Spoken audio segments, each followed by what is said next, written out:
Welcome to the Smart Dating Academy podcast. I'm Bela, Gandhi, the founder of Smart Dating Academy and your host. I started Smart Dating Academy in 2009 because I had this crazy knack of giving people dating advice that actually worked, that I took. I've been married for almost 25 years, and now my company helps people to date smarter and to find love. This podcast is meant to bring more love into your life, no matter where you are and what you do. And we're here to bring more life into your love.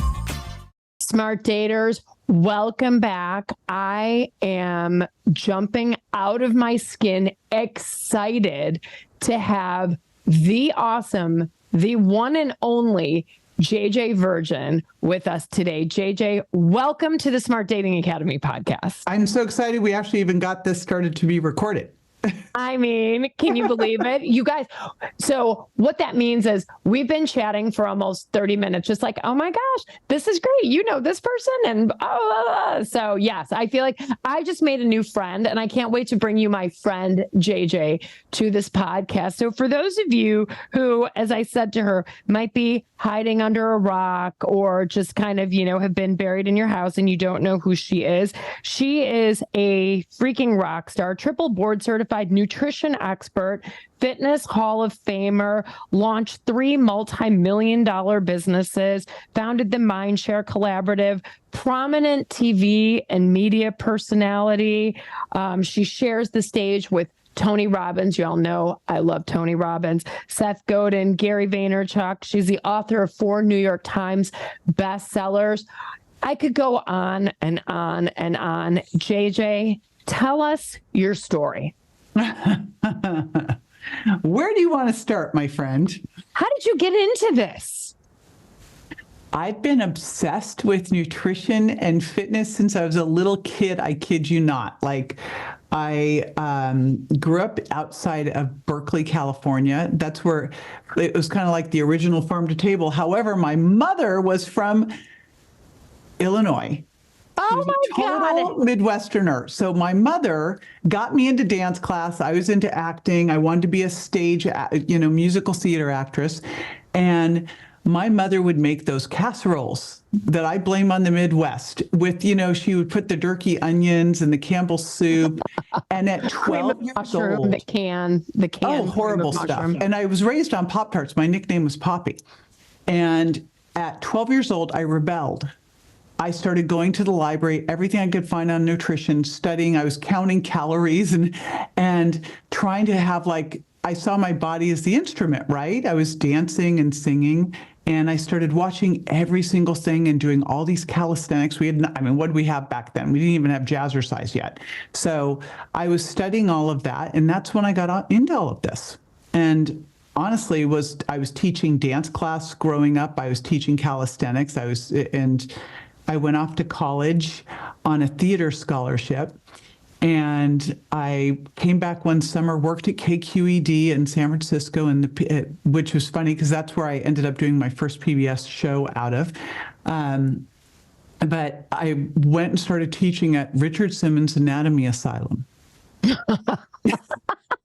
Asylum. And then I came back to UCLA, and there was an aerobics studio down the street, and I started teaching there. And someone called and wanted private aerobics lessons at their house. So I went over there, and I think that was kind of like the birth of personal training. And it was me, Body by Jake, and Mark Sisson, who I'm still close buddies with. Mark Sisson, 30 years later, 40 Oh years my later. gosh. Yeah, 40 years later. Kitchen. Yeah. I know, it's crazy. So, it just, when you look at it, I was working in aerobics, running aerobics studios, and that was the time of remember the movie Perfect? And aerobics teachers were like celebrities, and I went to Japan and taught aerobics, and, that was personal trained. And then I dropped out of a PhD program in exercise science because I ran out of classes to take. I was at USC taking classes in the dental school. So I started studying nutrition, and I jumped over to functional medicine. And, I've been studying ever since because you can never keep up with all of the research on all of this. But I got to tell you, I am more excited about what's going on in the world of nutrition and exercise than I've ever been. Like, I'm more fired up about it now. And I turned 60 this year, and I can't believe it. I can't believe it. I was like going, okay, the studies show that if you have a positive mindset about aging, you have 7.5 more years of quality life. And I'm like, well, that's easy. Okay. I thought, what if you could be in the best shape, feel the best, have the best everything at 60 plus? So that's what I made a decision I was going to do. And I literally am. I'm in the best shape of my life at 60. And I've always been in good shape. So it wasn't like I was, like dropped 100 pounds to be here. But I've now put together like what I call the Powerful Aging Program. Can I swear on this show? Yeah. Okay. Because, I did TV for so many years. I was so used to never saying anything because I'd get in trouble. And I know. I'll say something. They're like, she said, fuck. Oh, my God. But, it really is this idea of fuck aging gracefully. Like, and if you've been playing by the rules all these time and you've been trying to be the good, like, fuck it. This is the time to age powerfully, and age powerfully with your health, how you show up, what you want to go for. Like, if not now, when, right? If not now, when? Fuck it. I'm with you. So, and for those of you who are just listening to this podcast versus watching it on YouTube, if you look at JJ's arms, I mean, it's like every line. Yeah. So, I mean, look guns at that. out, like, guns out. Like, she's hashtag goals. So. Not bad for a 60-year-old who's not taking, and this is just a lesson to women who are like, I don't want to get big, I want to be toned. I go, what is toned? There is no such thing as toned. You get toned by building muscle. Muscle is metabolic Spanx. It holds everything in tighter.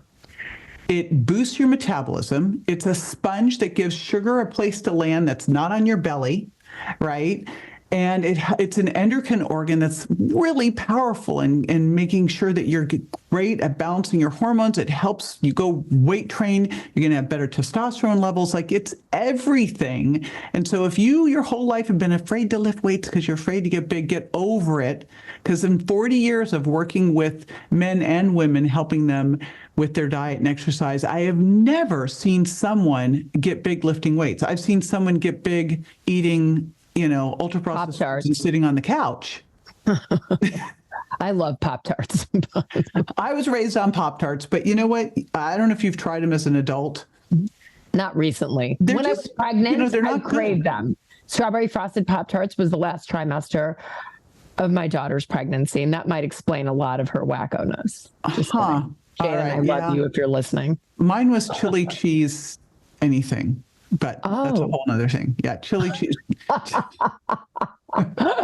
Oh my gosh. Well, I love aging powerfully and F this. So, an adage that I hear a lot about today is you can't outrun a bad diet. Talk to us about aging powerfully. And there's keto and there's high fat, low fat, vegan. Like, can you simplify this for us? I totally can. And here's the thing. Bigger concept. I used to say that too, because early on, I started first in exercise science. And so all I was doing, and back then people were like, okay, I want to work out and I want to lose weight, but I don't want to change my diet. If you want to lose weight, the fastest thing is to use the right diet. Diets are tools. Choose wisely, grasshopper, right? But if you want to look better naked, and I assume if you're listening to this, if you're a smart dater, at some point you're going to be naked. So probably this is important, right? Absolutely. Okay. So then, hey, body composition is really important. So again, diets are tools. And so what should you be eating? Why, what, et cetera. And exercise, while diet's going to make the biggest difference, really helping you lose the weight, exercise is critical to make sure that the weight you lose is fat, not muscle, and that you are building that muscle that will allow you to maintain that fat loss. Because if you lose weight, but a lot of that weight's muscle, you will create something called metabolic adaptation, where your metabolism is going to naturally go slower when you lose weight, because part of it's based on your total body weight. So it's going to downshift, but it shouldn't downshift more than that. And you see that happen, like it happened with the biggest losers, when they did that study, they had a metabolic adaptation where their calories needs were 500 calories less than they should have been. So all of a sudden you are now chronically having to undereat and you're hungry, which we know that's not going to work. So step one, if someone's going, all right, I want to change, I'd like to lose weight. The first thing that I would say is, you actually don't want to lose weight. We've done a huge disservice for years and years and years by talking about weight loss rather than body composition improvement. Because if you lose weight, but you're losing muscle and fat, and you're losing your weight but not losing your waist, you're making yourself worse, not better. So your very first step is to first figure out what is going on with your body composition, how much of your body is fat mass, how much is fat-free mass, where is that fat actually located? Because having fat on your thighs and butt, while you might not like it, isn't as dangerous as having fat around your organs, called visceral adipose tissue, right? And then how much muscle mass you have. And literally, if you're 40 plus, your biggest goal should be to pack on as much muscle as you possibly can. And it is hard to do. If you are able to put on a pound of muscle a month, that's a lot at this point. So you're not going to be packing on tons of muscle. And when you do, and I find this so much for women, we actually tend to get smaller as we add muscle, both because it's going to hold everything in tighter, right? This metabolic Spanx holds everything in tighter, boosts your metabolism. It also acts as a sugar sponge. When you're eating the carbs, they go into your muscles where they can be stored so that the next time you work out, we have that fast energy resource available. And they also act as an endocrine organ, a hormonal organ, to help us become more insulin sensitive, which is mission critical for you to be able to burn fat. You also create this better mitochondrial health. That's the powerhouses in the cell, really important in your muscles, where you now have created more of something called uncoupling protein that allows your body to burn more fat. And so the real thing we want to know first is how much of my body's fat, how much of my body is lean body mass, of which the thing I can change there is muscle. And then based on that, you set a game plan, and that game plan, the first piece of it, and by the way, if all you did was this one piece, if you listen to nothing else, because I actually had a gal do this. She was like, I did 25% of what you told me to do, and I lost 25 pounds. Now I'm ready to really do stuff. I'm like, all right. That's amazing. This one gal, she goes, okay, I just did. Now this is a gal who's probably got about 80 to 100 pounds to lose. So she can lose a higher percentage, right? She's going to lose fat and lean tissue to start with. But she goes, okay, I did just what you told me to do, just with the protein. And she goes, I just lost 10 pounds, 12 days. Now, generally, we're going to want to lose about 2 pounds a week. If you've got a little lean mass because you're obese, it'll be a little bit higher. But fat mass, you probably can lose about 2 pounds. And so we say about, 1% of your target body weight or total body weight is what you'd want to lose a week. But here's how you do it. If this is just one thing, and I love to give very simple things that I know you can accomplish that will they're the little hinges that swing the big doors. It is this line: eat protein first. So I created a protein calculator to help you figure out how much protein you really need. It's 0.7 to 1 gram per pound of target body weight, and that range varies based on different things going on. But if you were going to err towards the 1 gram per pound of target body weight. That's the weight you feel good at.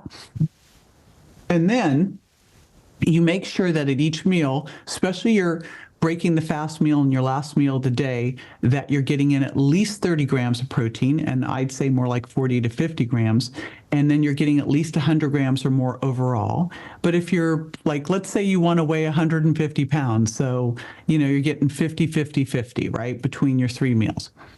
Doesn't have to be an even split. You can weight it heavier at the beginning and end, but that's all you do. And if all you did to start with was eat protein first, take the calories that you were eating, keep your calories all the same, but eat protein, replace some fat or carbs, you will lose weight just doing that.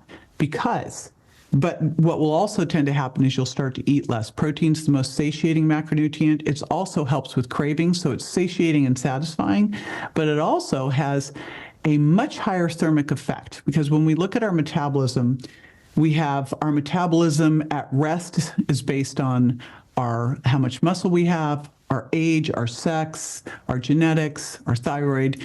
But then during the day, we increase our metabolism based on our activity, which is either non-exercise activity or exercise, plus thermic effect of food. Protein can take up to 25% of the calories that you eat to be used in the digestion and assimilation of that. Contrast that with fat, which is close to zero, and carbohydrates, which is like 5 to 10%. So if all you did was shift over to protein, you're going to lose weight, and you're going to feel more satiated, and you're going to feel more satisfied, and your blood sugar is going to be nice and stable too. I love that, because so many people right now are talking about fat being the most satiating thing to eat. But it's hard for me to think about eating 75% calories from fat. Well, you don't have to be, with cardiac disease in my family, up and there's down. the keto diet. Yeah. And the whole premise is, okay, let's get into ketosis so your body can burn fat. Well, if you can get fat on a keto diet, because if you have too many calories, you'll be burning fat, but you'll be burning fat that you're eating, not fat that you're wearing. You have to go into a caloric deficit in order for your body to have to use stored body fat for fuel. If you've got more calories than your body needs, your body's not going to go, oh, you know what? Forget that coconut oil that you just ate. I think we'll burn off your belly fat instead. No. Preferentially, it's got to use the excess first. So, one of the things that keto can work well with is quickly restoring insulin sensitivity. It's great for satiety, but it's not necessary for you to be in ketosis in order for you to lose fat. It's necessary for you to be in caloric deficit to do that. But to be in caloric deficit, you got to not be hungry, because if you're in caloric deficit and hungry, you might be able to white knuckle that for a couple of days. Game over. But not much longer than that. So there's so the first thing I have people do is use an app. There's an app called Chronometer, and I'll give you links that you can include for all these things. It's free. And the first thing I have people do is just for a week, actually track what you eat. The average person underrepresents what they eat by anywhere from 25 to 40%. So all you have to do is first just track what you eat. And I will tell you, I've been in this field now for almost 40 years. And I was underestimating. I was like, how was because I wasn't like, oh, olive oil, it's good for you, right? Too much healthy food's unhealthy. So the first thing you do is just track what you eat. Next thing you do is eat protein first and get your right amounts up. So 1 week of just audit, next week you're focusing on eating protein first. Now it might take you weeks to get your protein dialed in. I have people go, I can't eat that much protein. I go, well, you could eat that much pasta, so just switch. It's like I hear that all the time. Oh, I can't eat 30 grams of protein. I'm like, are you kidding me? That's like a chicken breast that's this big. Yeah, it's like, 4 or 5 ounces of chicken. You can do that, man. It's like, go sit down. But it's because you ate a big bunch of the bread basket, and then you started digging into your potatoes, and then you went, oh, I'm full. I'm like, no, just eat the protein first. Don't eat the other stuff. And then you can eat the other stuff if you're hungry.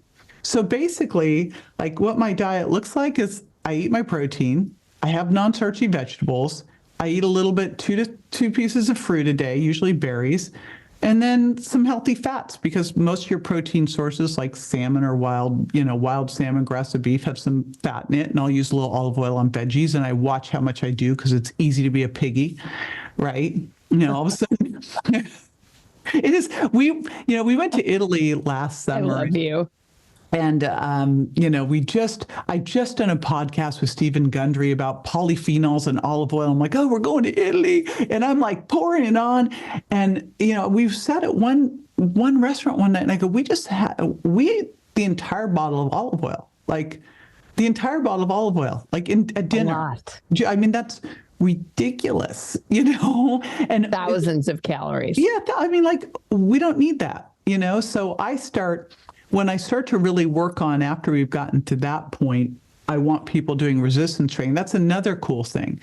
If all you did was take some of your activity each week and shift it off of your walking, Pilates, yoga, and over to resistance training, you will see a metabolic effect, because now you're going to start to build muscle, and muscle is the most important thing. It is like having a really good savings bond with a high interest rate, right? Yes. And it's fun. I've recently started resistance training, you guys. I think I've talked about having a trainer, and it is the best couple of hours of my week. I walk into a gym, and maybe you're going to do this on your own. Maybe you won't have a trainer, whatever it is. But if you can, it's my 1 hour of personal time where I'm not the boss. Someone's telling me what to do, and I'm like, okay, I'll do 12 more of those. It's amazing. And it's fun. And there's balls and there's ropes and there's punching and it's a different workout, because I am a cardio beast. I will run, I will Peloton, I will elliptical, because I too was a child of the aerobics and, leg warmers, cardio era. Yeah. Leg warmers and those horrendous 20-minute workout. The horrible thong leotards that I don't know who created that look, but I'm glad that look's died. Oh my gosh. That was the thing. I used to wake up as a kid at 5:30 to do the 20-minute workout. Do you remember that? With those 3 women? No. And they'd be because I was usually teaching the workout. So. Yeah, exactly. So yeah, I pretty much move people to resistance training and high intensity interval training, and then be as active as you possibly can. Walk as much as you possibly can. That is not exercise unless you're really out of shape, in which case let's get that not to be exercise as quickly as possible. You obviously want to be super active. Like, don't think you can work out 30 minutes a day and sit on your butt the rest of the time and be fine. No.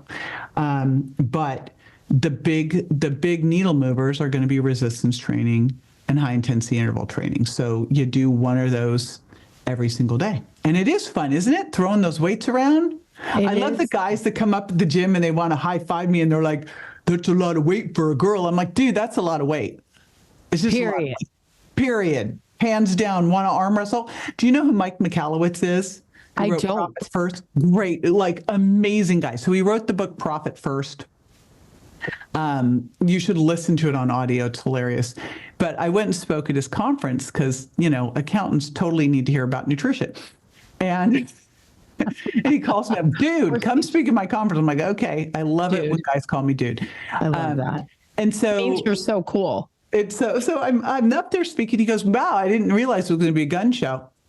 And like I haven't heard that before either. And I go, really, you want to arm wrestle? And he goes, you want to arm wrestle? And I'm like, I will totally arm wrestle you, but you realize like this is not going to, there's no good ending for you. So we're up there arm wrestling and it's actually fairly even. It's pretty funny. And I go, okay, that's amazing. Walk away, because if I beat you, it's going to be humiliating. But if you beat me, you look like a jerk. So let's just call it right now. Now that we've been struggling for 5 minutes, we're red in the face doing this. It was probably 2 minutes, but it was pretty funny. Felt like 100. But it is fun. And I think that speaks to a bigger thing of like, why is it we as women, and I mean, I was raised this way. My mom would be like, don't speak up at the restaurant and don't make waves. And you just don't, you don't want to build that muscle. Like that. I was like, oh my goodness, don't be too strong. Don't be too, and I'm like, yes, you know what? Be strong, be powerful, show up, stand up. Like, this is our time to do this. And I will tell you early on, I used to train a lot of couples, which was its own hell. In fact, maybe couples should work out together before they get married. It would be a great thing. But one couple, I got her in such good shape. About that. She was amazing. She was like lean and fit and ripped.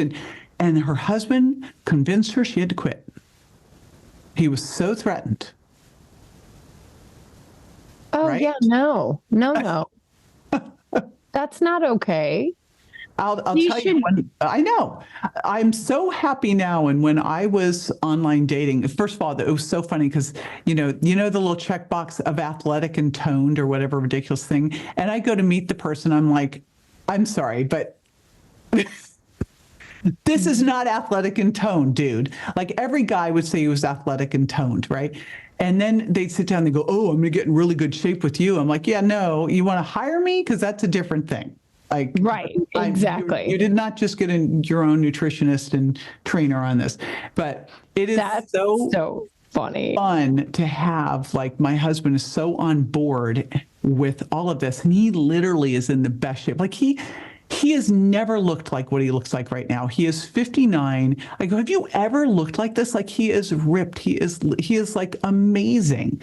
And I go, see, I'm such a secure woman because I've just made this really great, amazing, guy into he is like an Adonis. He is an Adonis. Like people are like, he looks like Ryan Reynolds. I'm like, Oh my gosh. He's really hot. Yes. Well, speaking of really hot and your husband, JJ, how did you meet? Tell us your love story. I know you were married, had a divorce. Give us you.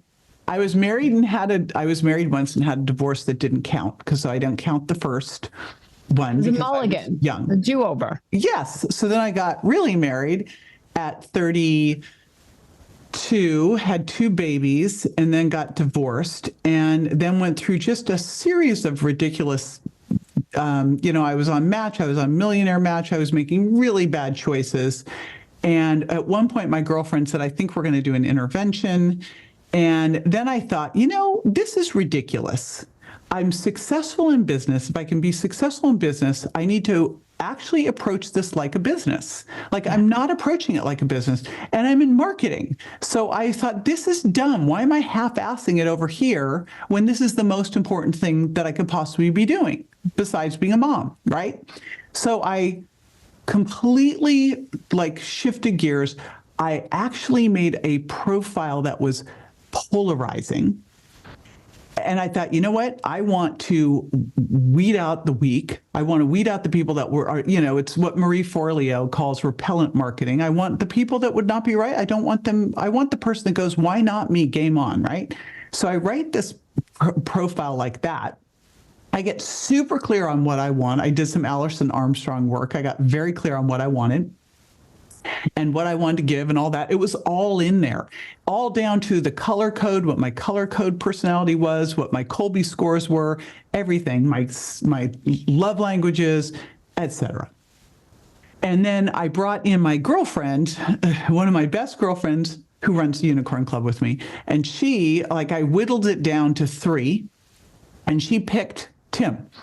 And then I remember what Alison Armstrong said is don't pick the one that you're crazy all over at the first. So we go out on our first date and I'm like, yeah, okay. Maybe. He's just okay. I love okay. That, smart daters. That's music to my ears. It was I was like, I'll give him another shot. So the next, so that was Thursday. Saturday, he invites me out and I said, can I bring some friends? Oh my God. I brought the board with me and I said, listen, grill him. I think he might be a little too straight-laced for me. I don't think he's edgy enough. Because I was I like sexy, edgy, fun, sexy, edgy boy next door, man next door, right? Super athletic. That's what I wanted.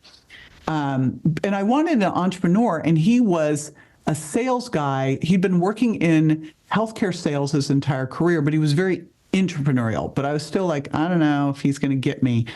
Anyway, we go out on this date with all my friends, and we had the best time, and they're like, we like him, So then I had him the next day meet me where I was speaking, because I thought if he can take this, where he's going to be called Mr. Virgin, get handed business cards, people try. And he totally did not faze him whatsoever. Didn't faze him. He was thought that was great. So, and then we went out to lunch that day, and he goes, well, tell me about you. I go, okay. And I proceeded to tell him every challenging thing that every guy had ever been frustrated with me about, how much I work, and the fact that my ex-husband lives down the street in a house I pay for, and I take care of him, and he takes, and all blah, blah, blah, blah, blah. And he goes, that is not working. I know what you're trying to do. Oh my gosh. You're I'm repellent marketing in a different way right now. I just didn't want to hear 6 months down the road. I literally had one guy tell me, Bela, I I don't like ambitious. I don't do well with ambitious women. And I'm like, well, why the hell did you even why would you have even approached me? Another one was like, well, how am I going to take you to Europe if you're working so much? And I'm like, who said I was going to Europe with you, dude? I'm not even sure if I'm going to go to dinner with you, And I might take you. Yeah. So listen, dude. Anyway, so I was like, I'm just going to throw this all out here now so that I don't have to get into this for months, waste time. And then all of a sudden I get this, you're ambitious. So it didn't work at all. And, we've been together ever since. Inseparable. Love it. And I was always like the person who thought, you know what, I'm going to get married and I want my husband to live in another house down the street or maybe in another town. And I would always date guys that were 2 hours away. And I thought it was just perfect. And all of a sudden I meet him and I don't want to be away from him at all. We've hardly been away from each other. And when we are away from each other, I think we've been away from each other for a couple of days, maybe a couple of times. And it's been 8 years. I just never want to be away from him. And it's just easy. And he makes me a better person. I was talking about it the other day. I go, I'm getting ready for a big quantum year, and I couldn't have done that, but I know I have this totally safe, strong, he is just holding so much for me that I can pull all this stuff off. And now he's co-CEO of one of my companies, and it's just amazing. It's amazing. And I think the biggest lesson learned there is the best thing about online dating, there's so much great stuff about online dating, but the big thing is you get to know if someone's right in the things that you really need and you want to give before you go and check if you've got that, do I want to have sex with them situation, right? Normally you're out at a bar where you meet someone, and I'm not going to meet someone at a bar because I'm not at a bar, or at the gym or whatever. And you just kind of assess them first with oh, they're hot, without, and you kind of move forward based on the, oh, they're hot without any kind of do I like their personality? No due diligence, zero right. Due diligence. Right. So now online dating is great because you do your due diligence before you do that check. And, and I loved what Alison Armstrong said. She's like, if you're over them when you meet them, that's not the right person. And, she's so right. Because that's there and gone in a minute. Do you know why that is? I can dig a little deeper into that. A lot of times, I'd love to know why. Instant chemistry, JJ, is familiarity. And your ex is an ex for a reason. So sometimes when we're like, oh my God, this is it was so easy. I felt like we've known each other for so long. The chemistry was awesome. It's you have known him for a long time. That was your ex and your ex and your ex. So that's why when we feel that instantaneous chemistry, we're not looking for that. So smart dating. Wow. Okay. Is great, right? Good relationships can be like a good bottle of wine. You'd uncork a bottle of wine 30 to 60 minutes before you wanted to drink it to let it breathe. But with relationships, we want this wham, bam, thank you, ma'am, hit me over the head. And that's kind of the lure that Hollywood and Harlequin has sold to us. But really, at the end of the day, what makes for an amazing marriage, I've been married 26 years, is a true deep friendship with somebody who elevates you, your elevator person, like we were talking about. Yes, and he's my elevator and I'm his elevator person. So that's amazing. Really amazing. Yeah, it's really amazing. There's so much hope. And look, and you met him when you were over 50? I met him at 52. Amazing. What is it? What they say? What is those ridiculous statistics? I'm like, why do people mention this stuff?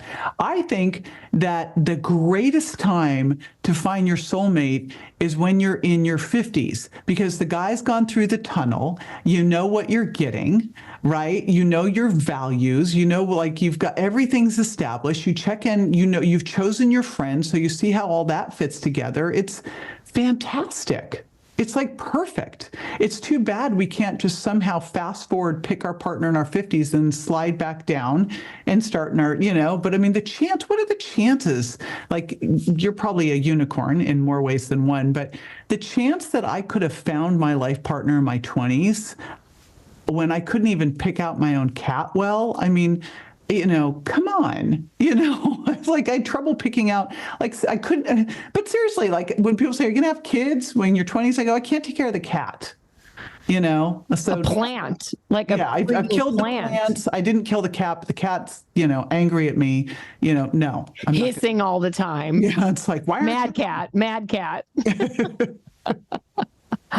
No, it's really true. And, but with a clear rubric, and I think with dating, we're taught so many things now. And thank goodness, I mean, we're even taught nutrition in high school, right? And we're taught, my daughter took a class called MedChem, right? About, the reward system. So there's so many things we're being taught at younger and younger ages. We're not yet being taught how to actually pick good people that are good for you, both in romantic relationships. I mean, people are, middle schoolers are dating. Like my nephew went to a bar mitzvah 2 weekends ago, and they were giving gift cards if you hugged someone of the opposite gender. And my nephew's like, gift cards? Yeah. So, and he's an introverted kid and not like, the kid with all the game in 7th grade. Oh my God. I'll God. tell you what, he was Hugapalooza because he could get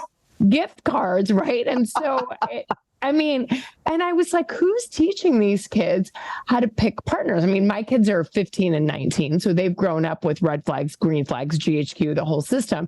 And my daughter is a sophomore in a sorority. She's like, you got to come down here and speak because these people don't know what they're doing. No, I didn't. I mean, thank God that I stumbled upon Allison Armstrong and did that work way back when, but I still didn't know. That didn't tell you anything about, okay, here's how to date. It was like nothing. Nothing. You're left with, my clients say, I feel like I'm in the Atlantic Ocean at midnight with no life vest on. Like, how do I do this? How do I actually pick a partner who will go the distance with me, right? Traditional Yenta type matchmakers will give you a date and then they're like, just put your contract on pause and that way I don't have to find you any more matches. It's like, no, we're with people through thick, through thin. I'm like, ask him these 3 questions. I mean, we're in the weeds looking at profiles. So you need someone, to your point, so you don't feel unmoored like you're floating out in the Atlantic. So I don't think you'll ever be single again, but if you do, you've got a friend. Yeah, so I don't even have to worry if that somehow happened. Oh, absolutely. You are amazing. Are there any last gems, JJ, that you want to drop on our dear listeners about aging powerfully or anything in your world? Well, I actually think this is such a key area because, how you do one thing is how you do everything, right? So I find so often with women that we tend to deprioritize our self-care. It's on the last part of the list. But if you really want to attract that person who's healthy in their relationship and healthy in their life, you've got to be that person, right? You've got to be what you want to attract. So eat protein first. Here's the 3 things. Eat protein first, lift heavy things, sleep through the night. Those are the 3 very basic, massive needle movers for aging powerfully. Those 3 things. That's simple. Not easy, but simple. And sleep through the night. And you guys, JJ said something early on in the episode that I want to loop back to really quick because I think this was a gem. She mentioned body composition. And for those of you who might be wondering how to get body composition, I'm sure you probably have more advanced techniques. One of my girlfriends told me to buy this scale, and I think it was $30 on Amazon from a company called Renpho. Yeah, Renpho is amazing. And they also have a tape measure that's Bluetooth too. And you can do it every single day. So you can take the trend over a week and it'll read into your phone. And it's a bioimpedance machine. So it's going to give you total body water. And that's how they predict your fat and your skeletal muscle mass. What you want to do is every 6 months go get a DEXA body scan. We used to do that for bone density. Now they've done it so that you can also see your it's called an appendicular lean mass index. It's your skeletal muscle mass. And it will tell you not just your body fat, but your visceral adipose tissue. Then you can correlate it to the home unit, because the home units are not going to be as accurate, but it doesn't matter. You're looking for relative changes, and you want to make sure that the changes are going in the right direction, right? So that's what you're doing at home. So one of the inexpensive scales, and I travel with those scales. Renpho has a little travel scale that literally is like half the size of a regular scale. So it's easy to travel with. Yeah. Renpho travel bring it scale. with you? I do. I travel with the scale. I travel with the food scale too. But, and I Instacart stuff when I get places, so I make sure I have what I need, because, I don't want to feel like crap. And here's the thing, as you age, like, you can't afford, your margin for error is not what it was in your 20s. I don't think I have to tell that to anybody. We all know that. So, you can't afford to mess things up. The recovery is too hard. And it takes a whole lot longer. It's easier to gain, harder to lose. Yep. But when you really improve your metabolism by improving your body composition, it makes it pretty simple, honestly. Oh my gosh. You are amazing. A unicorn, a rock star. Thank you so much for being on the podcast today. I am just blown away and so happy to know you. And smart daters, if you weren't inspired by this to eat protein, lift heavy things, and sleep through the night, and all of the other amazing things we talked about today, I think you need to re-listen to this episode. So I'm kidding. You know me. So get in there, rate this episode if you like it, share it with everybody on planet Earth, because they need this. I wish you all the best. And until next week, I bid you farewell. And thank you again, JJ.